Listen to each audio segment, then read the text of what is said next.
Alright, so here are some down boot slippers I made a few weeks ago. They're really good, but as with anything you make, you always come up with better ideas after you finish. In this video, I'm going to make another pair and pack them with more down to make them warmer and tighter on my feet. I'm also going to include an outer layer of ripstop AMCU material and put more vinyl in the base of the slippers so they can be worn outside when camping. This is the finished product here.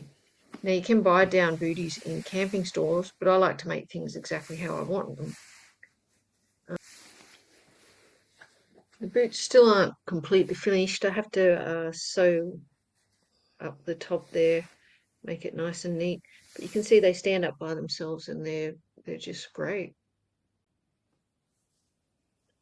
So with these first boots, I used this store-bought slipper pattern and just modified it so that I could make slippers out of down. And to do that, I had to use 2 layers of Japira sewn together to make a pouch to fit the down in. Now with this one I'm making here, I'm still using my 2 layers of Japira, but because I want an outer layer of AMCU, I have to cut another pattern piece for that, and also a flannel liner. I have to cut another pattern piece for that, so it ends up being 4 layers in all. And there's my first mistake. I shouldn't have cut flannel pattern pieces. I should have just followed the pattern and put a lining inner piece in at the end for the boot. It would have been easier than what I did.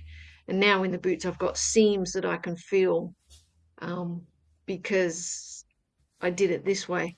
But that's the mistakes you make. Always make 1 or 2. They're still good, and I can wear socks and not notice at all, and it's not going to bother me. So what I'm doing here is I just laid my 4 layers on top of each other, pinned them in place, and then baste sewed around the edge.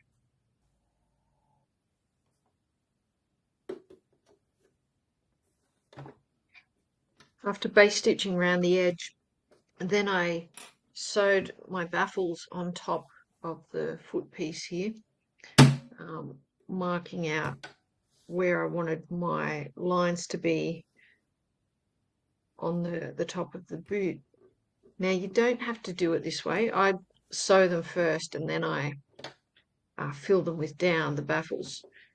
But I have seen it done where you base stitch around the edge and then fill the whole pattern piece with down, seal it up, and then sew in lines on top across the down to get filled. Now I just find it more comfortable to do it this way because that's how I've been doing it all along. But you can experiment with that and find out which way you like to do it. So here's my first pattern piece put together, all 4 layers, base stitched with the baffles sewn on top. It's the top of the foot. And what I'm doing here is I'm just showing you how I fill each of the baffles with down. It takes a bit of a while, it's very messy and a bit fiddly. So hopefully that part is pretty self-explanatory. I don't need to show you the whole clip of me doing it. So after you just finish stuffing the down between the layers of Japira there, you just seal up the edges.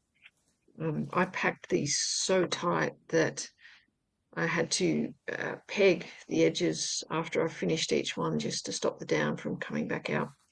And then of course getting the piece under the machine to seal it was also a bit tricky because the down made it even thicker than just the 4 layers. But I was still able to do it. Now my second mistake was that it took me a few weeks to do this and I forgot to record any of the next steps putting the boots together. I don't know if that matters too much. If you've got a pattern, you just follow the pattern, putting them together.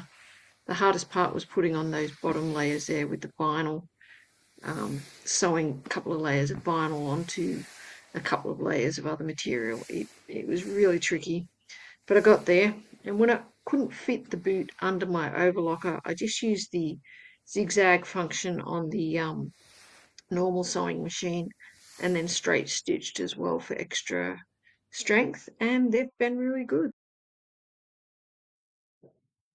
This is a photograph of the pattern and the instructions for putting all the pieces together. I thought I'd include that because I forgot to record, and you can pause it and have a look at how each of the pieces go together if you decide you want to have a go at this. But yeah, I haven't included a pattern that you can use. You'll have to see if you can grab something like this from a store or on the net if you want to try this at home. So that's a pretty rough recording on how I put these boots together, but hopefully there's enough there that'll give you the idea and be able to figure out how to finish the job from there. So thanks for watching, and I'll see you again next time.